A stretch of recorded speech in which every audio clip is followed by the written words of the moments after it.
hakikatnya adalah kita menyadari bahwa hidup yang mempergerakkan badan inilah Allah. Inilah yang dimaksud sholat. Kemudian zakat. Setelah syahadat, sholat, zakat.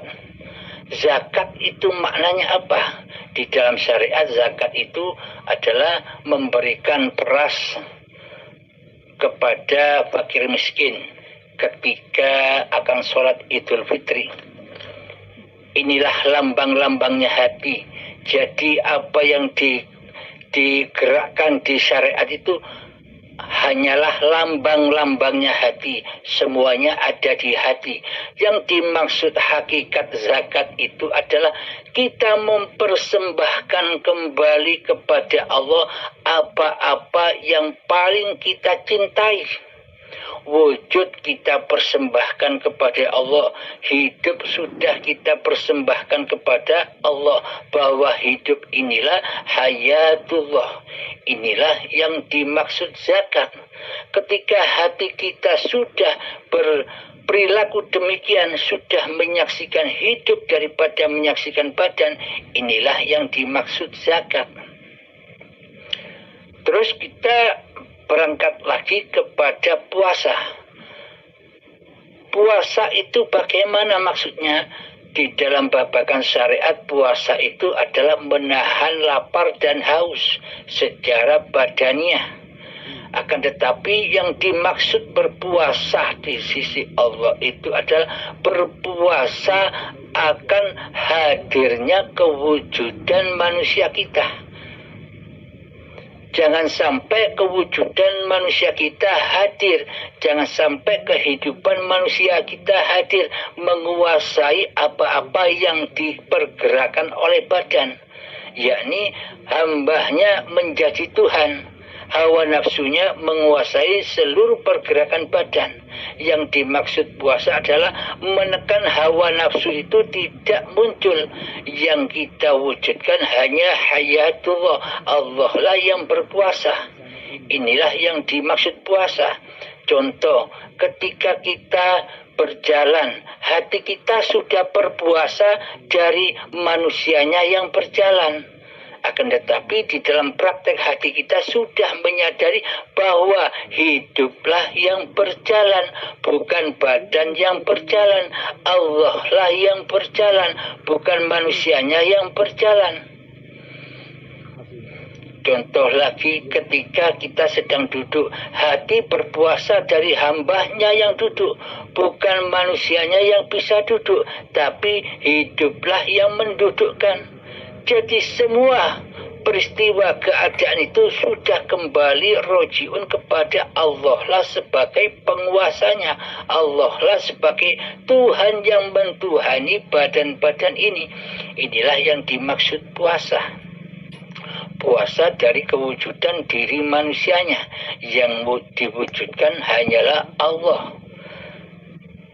Kemudian yang kelima adalah haji. Haji itu apa? Labbaik Allahumma labbaik, labbaik la syarika laka labbaik. Jadi yang dimaksud haji itu hati sudah tidak mensekutukan Allah dari diri manusianya. Jadi Allah lah yang mentuhani manusia, bukan manusianya yang jadi Tuhan. Selama ini kan manusianya yang selalu berprasangka, selalu berkuasa, selalu merasa wujud, selalu merasa hidup. Sehingga manusia berkuasa atas seluruh gerak laku badannya, seluruh gerak laku syariatnya. Sehingga di dalam hatinya prakteknya linafsi, ini perbuatanku hamba, bukan af'alullah, karena hidup masih terkuasai oleh hambanya, masih diakui oleh hambanya lah yang hidup. Jadi yang dimaksud haji itu adalah sucinya hati dari selain Allah. Jadi pada intinya syahadat, sholat, pada intinya sholat, zakat, puasa, haji itu sudah terangkum di dalam syahadat. Jadi maka dari itu bila kita sudah bisa bersyahadat, maka sholatnya, zakatnya, puasanya, hajinya pasti semuanya diterima oleh Allah. Ketika kita sudah bisa bersyahadat seperti yang kami terangkan di atas. Akan tetapi ketika kita belum bisa bersyahadat secara benar di sisi Allah, maka seluruh ibadahnya ya fana, hancur, lebur, terbakar oleh hawa nafsunya sendiri. Akan tetapi bila kita sudah bisa bersyahadat seperti di atas bahwa hidup ini Allah, hidup inilah yang mentuhani badan, yang mengutus badan. Dengan syahadat inilah maka seluruh aktivitas, seluruh syariat-syariat badan ini akan menuju ke alam baqo, akan kekal. Karena apa? Karena yang berlaku di dalamnya ialah yang maha kekal, hidup yang kekal. Jadi roji'unya kepada alam baqo. Demikian Kang Mas, semoga bisa dipahami. Bila ada pertanyaan lagi silahkan. Terima kasih. Alhamdulillahirabbil alamin. Ada contoh lagi di dalam Al-Qur'an cara berpuasa. Di Al-Qur'an ada ayat begini. Muhammad, bukan kamu yang melempar, tapi akulah yang melempar, kata Allah. Muhammad, bukan kamu yang memanah, tapi akulah yang memanah, kata Allah. Muhammad, bukan kamu yang membunuh, tapi akulah yang membunuh. Itulah kata Allah. Jadi pada intinya Muhammadnya, jadi pada intinya diri manusia kita sudah tidak mengakui seluruh pergerakan yang ada di badan ini. Semuanya adalah kehendak dan kuasa Allah. Inilah aplikasi dari ayat la haula wala quwwata illa billahil aliyil azim. Jadi putus dari kemanusiaannya, yang ada hanya Allah dan perbuatan Allah. Wallahu khalaqakum wa ma ta'malun. Allah pencipta dirimu dan Allah lah pencipta seluruh perbuatanmu. Demikian sahabat. Alhamdulillah. Terima kasih Mas. Cuma saya ada ingin bertanya sedikit lah. Tadi disebut artinya bila kita sudah mengenal dengan hayat, yang mana hayat itu adalah hayatullah, artinya dengan syarat kita ini merasakan bahwa diri kita ini sebenarnya tidak ada, melainkan yang ada itu, yang wujud itu, ya itulah yang dikatakan hayat. Ada disebut tadi berkaitan dengan Muhammad. Saya mengkali ada keliru sedikit, yang di kita yang jasad ini dipanggil Muhammad. Bolehkah bagi sedikit ilmu yang macam mana bahwa yang kita ini ataupun jasad ini dia dipanggil Muhammad? Oke, masih. Alhamdulillahirabbil alamin. Memang kalau di dalam babakan syariat yang dikatakan Muhammad itu ya Muhammad bin Abdullah, yakni Kanjeng Nabi Muhammad yang sudah wafat 14 abad yang lalu. Akan tetapi di sisi hakikatnya adalah ada di ayat, ada di surat Al-Isra yang bunyinya Subhanalladzi asra bi'abdihi. Subhanalladzi, Maha suci Allah yang memperjalankan hambanya,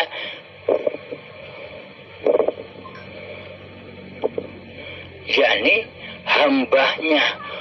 Jadi bukan subhanalladzi asra bi Muhammadin.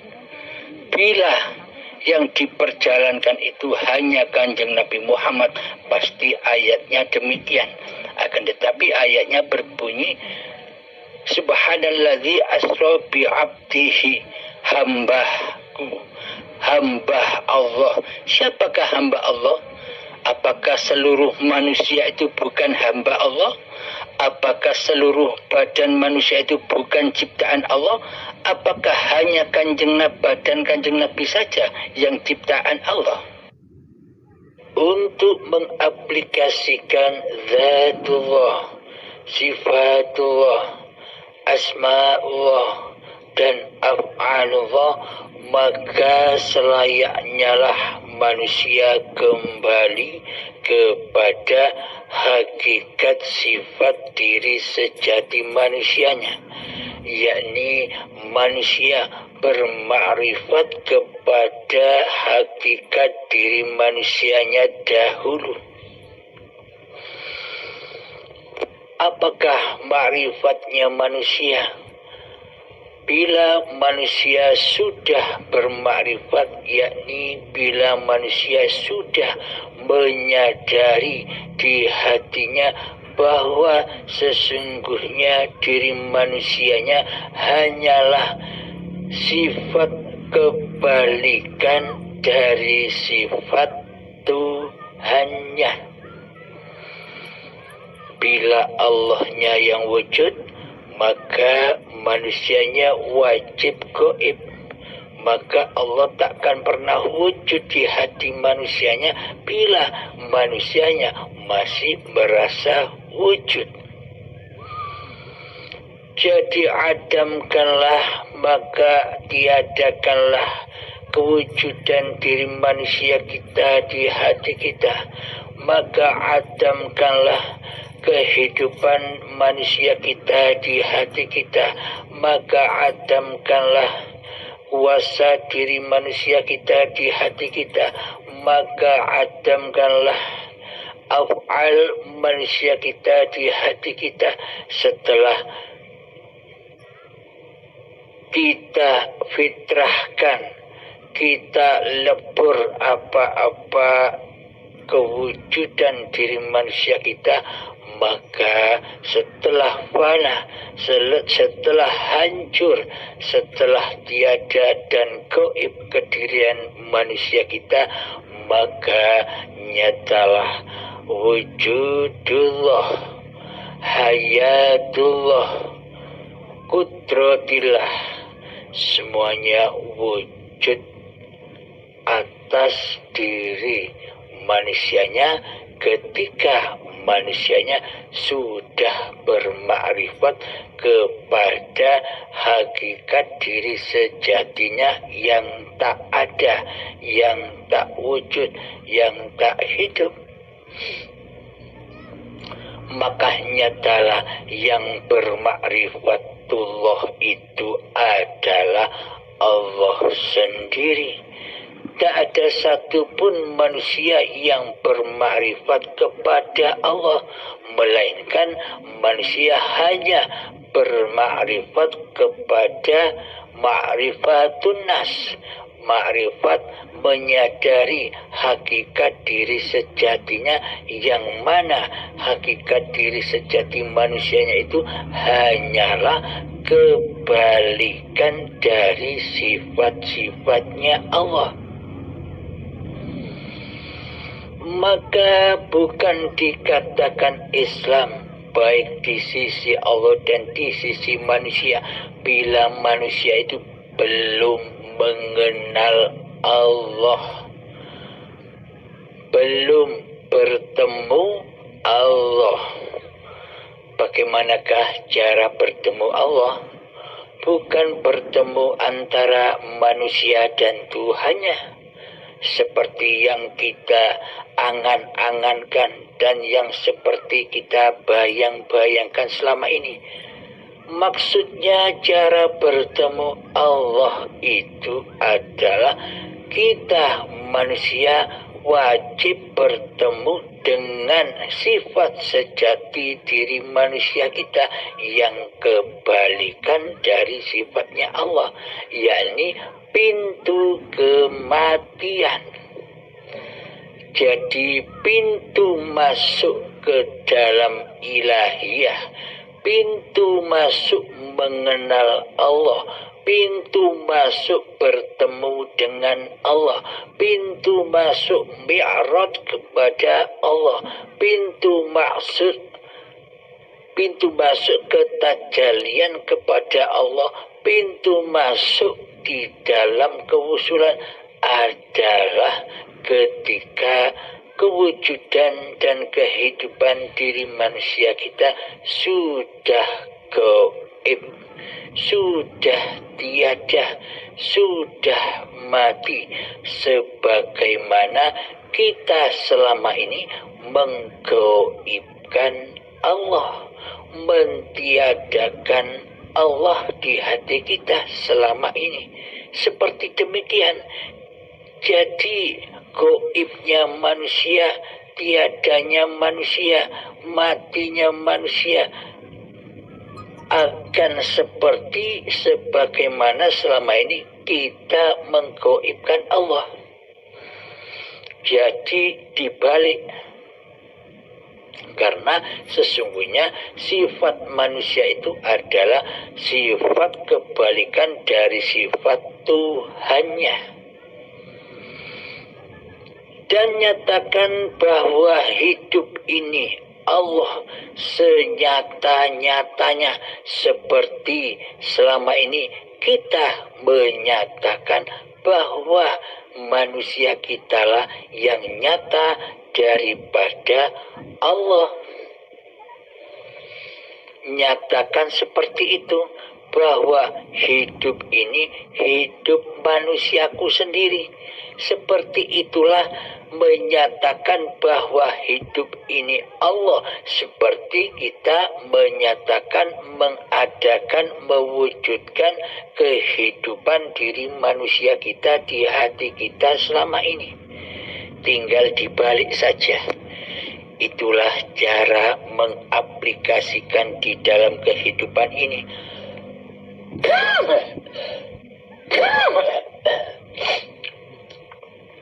Yang dulunya manusianya yang mampu menciptakan sholat, dahulu manusianya yang mampu menciptakan ibadah, seolah-olah sholat dan ibadah serta apapun yang diperbuat manusia itu seolah-olah ciptaan diri manusianya di hatinya.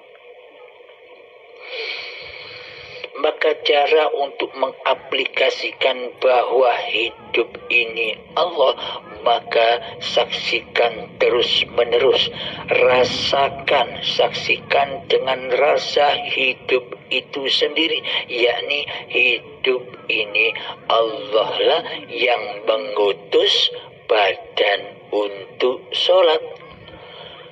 Allah lah, hiduplah yang mengutus badan untuk ibadah. Allah lah dan hiduplah yang mengutus, yang mengkehendaki, yang menggerentakkan hati badan ini mau ngapain saja.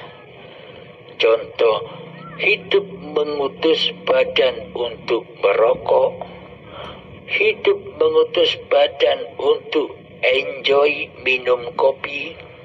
Nah, selama ini di dalam keadaan merokok dan enjoy meminum kopi, selama ini kan seolah-olah kita manusianya lah yang menciptakan keadaan itu.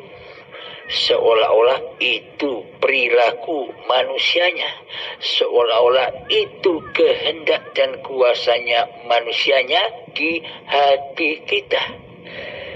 Karena selama ini kitalah manusianya lah yang masih menjadi Allah. Sedangkan Allah sebagai pencipta keadaan ngopi dan merokok itu kita tiadakan, kita gaibkan.